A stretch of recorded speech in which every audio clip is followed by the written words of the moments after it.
नमस्कार, आप देख रहे हैं एचएस बिहार। मैं हूं आदेशपुरी। कोरोना वैश्विक महामारी ने पूरे दुनिया को एक तरह से तहस नहस करके रख दिया है। भारत समेत पूरे इसके राज्य जो हैं काफ़ी प्रभावित हुए हैं। बिहार प्रभावित हुआ है और इस महामारी के कारण ऐसे कानून बने हैं, ऐसे नियम बने हैं जो कि पहले देश में नहीं थे। प्रधानमंत्री नरेंद्र मोदी ने 12 मई की रात देश को संबोधित करते हुए कहा कि हमें आत्मनिर्भर बनना है। कोरोना के साथ साथ हमें आगे भी बढ़ना है और देश और लोगों का विकास करना है। यहाँ पर इसको लेकर बहुत सारे नियम बनाए गए हैं और ऐसे कुछ चेंजेस हुए हैं इस कोरोना के दौरान जिसका कल्पना ना हम कर सकते थे ना आप कर सकते थे पहले। चलिए सबसे पहले शुरुआत करते हैं कि श्रम कानूनों में क्या तब्दीली किया गया है। श्रम कानूनों में बताया आपको कि अब जो है बिहार सरकार ने कहा है कि जो भी वैसे इंडस्ट्री जिनके श्रमिकों की संख्या 50 से कम है और 20 से अधिक है, उनमें जो है अब जो श्रमिक हैं उनको 12 घंटे काम करना पड़ेगा और सप्ताह में 72 घंटे काम करना पड़ेगा। हालांकि 6 घंटे बाद वो आधा घंटा का ब्रेक ले सकते हैं। 3 साल तक उनके जो उद्योग हैं उसमें जो लेबर इंस्पेक्टर हैं वो जाकर जांच नहीं कर सकते हैं। इसके अलावा जितने भी ट्रेड यूनियन हैं और फिर से जो उनका मजदूरों का जो अधिकारों की मांग होती है उन सब को दरकिनार कर दिया गया है। और बिहार सरकार ने इसे के पंजीकरण के लिए जो पहले 30 दिनों का समय लगता था उसके लिए 1 दिन में रजिस्ट्रेशन देने का व्यवस्था किया है। तो श्रम कानूनों में सबसे बड़ा परिवर्तन किया गया है।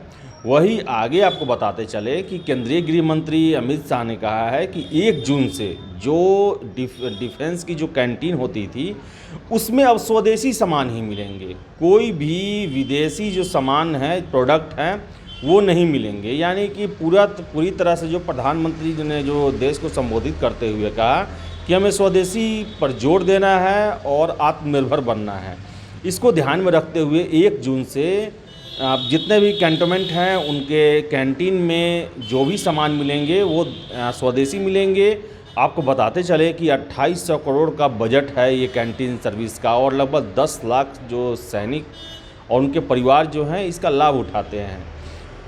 आगे बात करते हैं, आपको एक भारतीय सेना ने काफ़ी बड़ा परिवर्तन करने जा रही है अपने भर्ती प्रक्रिया में कि पहले शॉर्ट सर्विस कमीशन के तहत आप न्यूनतम 10 सालों के लिए सेना में काम कर सकते थे, लेकिन अब जो है टूर ऑफ ड्यूटी के नाम से आप कम से कम 3 साल के लिए सेना में सेवा दे सकते हैं। हालांकि अभी ये प्रस्ताव है, अभी तक इसे सेना के स्तर पे और जो कैबिनेट स्तर है, केंद्रीय कैबिनेट के स्तर पर उस पर मंजूरी नहीं मिली है, लेकिन सरकार इस पर अपनी नज़र बनाए हुए है और ऐसा प्रस्ताव लाने के पक्ष में है। और ये देश के हित में होगा, देश के विकास के लिए होगा और देश के सामरिक सुरक्षा को ध्यान में रखते हुए ऐसा व्यवस्था किया जा रहा है। वही आगे बताते हैं, बिहार सरकार का एक खबर है कि बिहार सरकार ने डीजल पेट्रोल पर जो वैट लगता था उसे अब रुपए में फिक्स करने का प्लान किया है। आपको बताते चलें कि जो वैट लगता है जो पेट्रोल और डीजल की कीमतों पर पहले परसेंटेज के हिसाब से होता था, लेकिन अभी जो है पेट्रोलियम के दाम जो हैं वो काफ़ी कम हो रहे हैं और ऐसे में राज्य को राजस्व की ज़रूरत है। इसके लिए वो एक फ़िक्स प्राइस रखना चाहती है कि अगर इस कंडीशन में अगर पेट्रोलियम के दाम कम भी होते हैं तो उससे अपना निश्चित राजस्व जो है हमेशा प्राप्त होते रहेगा और बिहार सरकार ने इसे ही ध्यान में रख के इसे किया है। वही आपको हम बताते चले, पटना से खबर है कि पटना में राजधानी ट्रेनें आ रही हैं। ट्रेनों को खोल दिया गया है आंशिक स्तर पे और स्टेशन से घरों तक ले जाने के लिए ऑटो के पासेस जारी किए गए हैं। आपको बताते चले कि 100 पास ऑटो के दिए गए हैं दानापुर के लिए और 200 दिए गए हैं पटना जंक्शन और 200 राजेंद्र नगर के लिए। और इसमें भी नियम बनाया गया है कि एक ऑटो पर 2 ही व्यक्ति बैठ सकते हैं और वो पैसेंजर होंगे, लोकल नहीं होंगे। अगर ऑटो वाले लोकल पैसेंजर को बैठाते हैं तो उनका पास जब्त कर लिया जाएगा और दंड का भी प्रावधान किया जाएगा। जो ऑटो संघ है इन्हें इसकी जानकारी दी और ये जो ऑटो हैं लगभग 500 ऑटो के पास जो हैं पटना में जारी किए गए हैं जो कि अपना आवागमन करेंगे और जो भी रेल यात्री हैं उनको लेकर छोड़ेंगे। वही आपको बताते चले कि IPRD बिहार सरकार के जो सूचना एवं जनसंपर्क विभाग के जो सचिव हैं अनुपम कुमार, उन्होंने कहा है कि अब जो भी विदेशी आएंगे बिहार, उन्हें 21 दिन का क्वारंटाइन का खर्च खुद देना पड़ेगा। उन्होंने ये बताया कि लगभग 2100 बिहारी जो हैं विदेशों में फंसे हुए हैं और तुरंत ही उन्हें देश लाया जाएगा और पटना में ही उन्हें होटलों में क्वारंटाइन की व्यवस्था की जाएगी और उसका सारा खर्च जो है सरकार उन व्यक्तियों से ही वसूलेगी। यानी कि जो बाहर से आ रहे हैं उनका खर्च जो है बिहार सरकार वहन नहीं करने जा रही है, उन्हें अपना खर्च स्वयं देना पड़ेगा। वही अगली खबर हम बताते हैं हाई कोर्ट से। हाई कोर्ट में बहुत नया एक खबर आया, नया कुछ हुआ। पटना हाई कोर्ट ने एक कीर्तिमान बनाया है।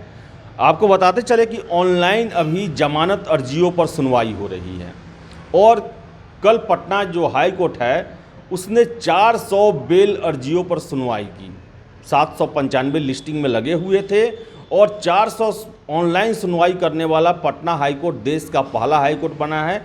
इसके पहले यह रिकॉर्ड गुजरात हाई कोर्ट के नाम था जिसने 147 एक दिन में अर्जियों पर सुनवाई की थी, लेकिन पटना हाई कोर्ट ने एक नया कीर्तिमान बनाया है। तो वही आपको एक और बता दें, सूचना है सुप्रीम कोर्ट से, जिसमें है कि पहली बार सुप्रीम कोर्ट के न्यायाधीश और वकील जो हैं अपने कोट और गाउन में कोर्ट में उपस्थित नहीं हुए और जो मुख्य न्यायाधीश हैं अरविंद बोबडे जी, उन्होंने कहा कि तुरंत ही नया ड्रेस कोड लागू होगा जो कि सुरक्षा की दृष्टि से ज़रूरी है और ये देश के इतिहास में पहली बार हो रहा है कि सुप्रीम कोर्ट के न्यायाधीश ने कोई भी फैसला सुनाया या कोर्ट की कार्रवाई में भाग लिया और कोट और गाउन नहीं पहने हुए थे और वकील भी नहीं पहने हुए थे, क्योंकि ये कोरोना जो महामारी है उसको ध्यान में रखते हुए किया गया है।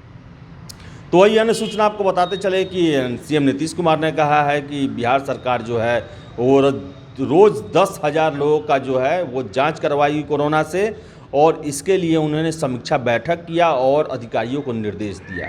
तो ये थी खबरें जो कि कोरोना वैश्विक महामारी में लॉकडाउन के दौरान पूरे दुनिया के रुक जाने के दौरान कुछ ऐसी घटनाएं हुई और उसके बाद सरकार को विभिन्न स्तरों पर परिवर्तन करना पड़ा जो कि भारत के और बिहार के इतिहास में पहले कभी नहीं हुआ था और इस संकट के दौरान ऐसे परिवर्तन किए जा रहे हैं और ऐसे परिवर्तन हो रहे हैं।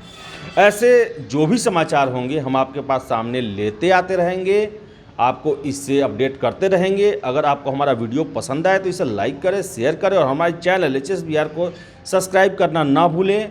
धन्यवाद।